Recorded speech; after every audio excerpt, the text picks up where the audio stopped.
हुमा कौसर। कहाँ रहती हैं? हम तो यहीं पर हैं, लखीमपुर ITI में इंस्ट्रक्टर।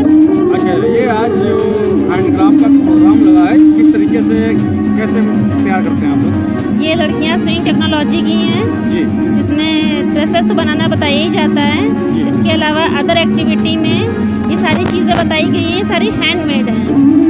क्या लगता है जितना इसमें बनाने में मेहनत लगती है, क्या उतना इसका मूल्य मिलता है पब्लिक से? हाँ, क्यों नहीं मिलता है? मिलता है। हाँ, मूल्य मिलता है। और जो हाथ से बनाई गई चीज़ें हैं उसका तो मूल्य वैसे ही होता है, वैल्यू उसकी ज़्यादा होती है। क्या नाम है? सर कोमल राणा। ये बताइए, जो आप ये डलिया रखी हुई है, इसको बनाने में कितना समय लगता है और क्या क्या जरूरत पड़ती है? सर ये डलिया जो है ये सर हाथ से बनाई जाती है जी। और इसमें जो मटेरियल लगता है वो एक घास होती है सर। उसे हाँ उसे पूजा बोलते हैं। जी जी। ये नदी के किनारे वो पाई जाती है सर। और इसको ये कलर किया जाता है उसमें।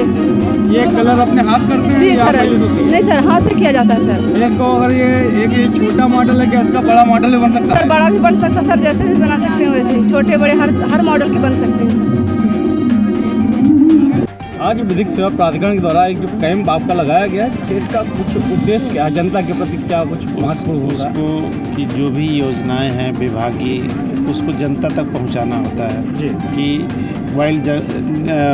वाइल्ड एनिमल से हम कैसे बचें, उनके बचाव में जंगल के पास जो भी और आतियाँ हैं उसमें जाएं तो क्या प्रिकॉशन लें और उससे बचाव की काम करें। या पिछले 5 सालों में देखा गया कि जो हिंसक पशु हैं वो आबादी के ज़्यादा आ रहे हैं, क्या कुछ कारण है इसका? उसका वजह ये है कि जानवरों को छुपने की जगह चाहिए और पानी चाहिए होता है, अपना भोजन चाहिए होता है। और यहाँ पे गन्ने की फसल सबसे ज़्यादा होती है और आबादी तक वो लगी हुई है।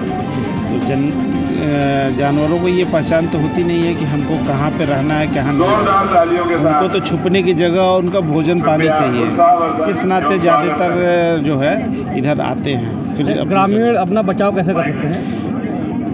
ग्रामीण अपना बचाव प्रिकॉशन से ही कर सकते हैं कि अंधेरे में न जाए, जब भी जाए टोली में जाए, देख के चलें। बाकी ऐसे कोई जानवर आक्रामक नहीं होता है कि देखते ही अटैक कर दे।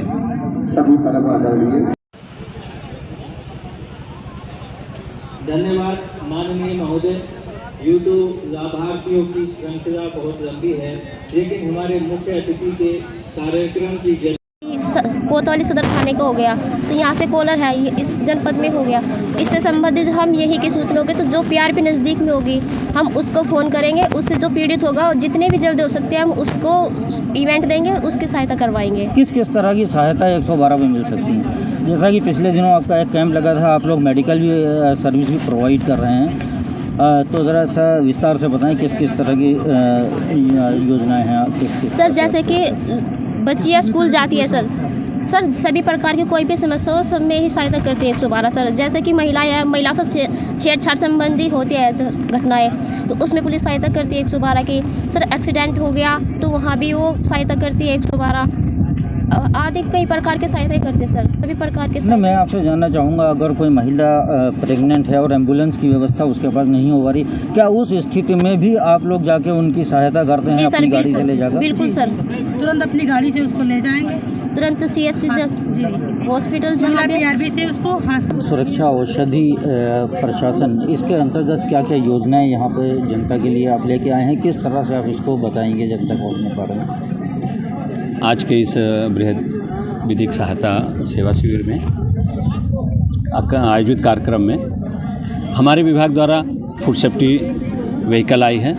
इसके द्वारा क्या होता है कि आम जनमानस को जागरूक करने के लिए उनके जो निजी प्रयोग के लिए खाद्य पदार्थ होते हैं, कोई भी निःशुल्क ला के जाँच करवा सकता है और अपने खाद्य पदार्थों की जांच करवा के ये जान सकता है कि उसमें मिलावट है तो किस स्तर की है, कहाँ से है, जहाँ से वो खरीदता है उससे सतर्क रहे और अपने खाद्य पदार्थों की गुणवत्ता को सुनिश्चित कराने के लिए निःशुल्क व्यवस्था पा सकता है।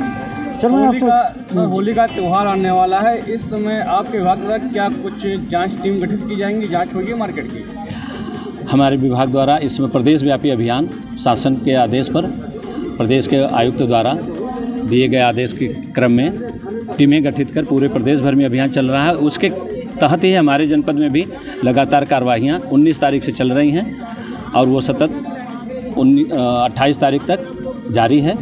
इसके क्रम में जो भी आवश्यक कार्रवाई हो रही है, जिसके बारे में आप लोगों को रिपोर्ट भी समय समय पर उपलब्ध कराई जाएगी। सर, मैं आपसे जानना चाहूँगा, जब होली आती है या दिवाली आती है, उसी समय ये देखने को मिलता है कि आप लोग जाके डोर टू डोर चेकिंग करते हैं, इसके बाद आप लोग एकदम आपका जो प्रोजेक्ट है चेक करने का वो ठंडे बस्ते में चला ऐसा नहीं है वो, और ये शासन के आदेश पर चूँकि प्रदेश भर में रहता है तो आप लोगों की भी उसमें चूँकि प्रसारित होती है, तो इसलिए आप लोगों को भी खबरें आती हैं। हमारा विभाग लगातार 12 महीना लगातार कार्रवाई करता रहता है, जिसके क्रम में प्रति महीने नमूना लेना, निरीक्षण करना, वो सारी कार्रवाई अपने क्षेत्र में उपस्थित रह के करते हैं। विशेष अभियानों के तहत टीम बना के कार्रवाई होती है। दोनों में बेसिक अंतर यही होता है बस। ये आपकी मैंने देखा वहाँ पे एक आपकी वैन खड़ी हुई है, इसका क्या किस तरह से इसको आप उपयोग करते हैं, और लखीमपुर जनपद की अगर बात करूँ तो कितनी वैन्स यहाँ पर हैं?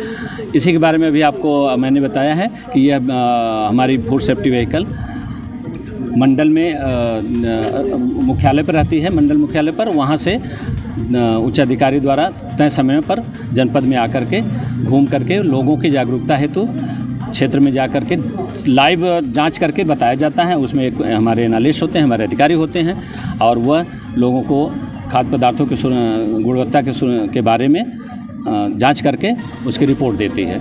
सामान्य रिपोर्ट होती है जिसमें कि आप अपने घर के किसी भी खाद्य पदार्थ को निःशुल्क जांच करवा सकते हैं। तो सर, ये आपकी जो वैन है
आपके बाद में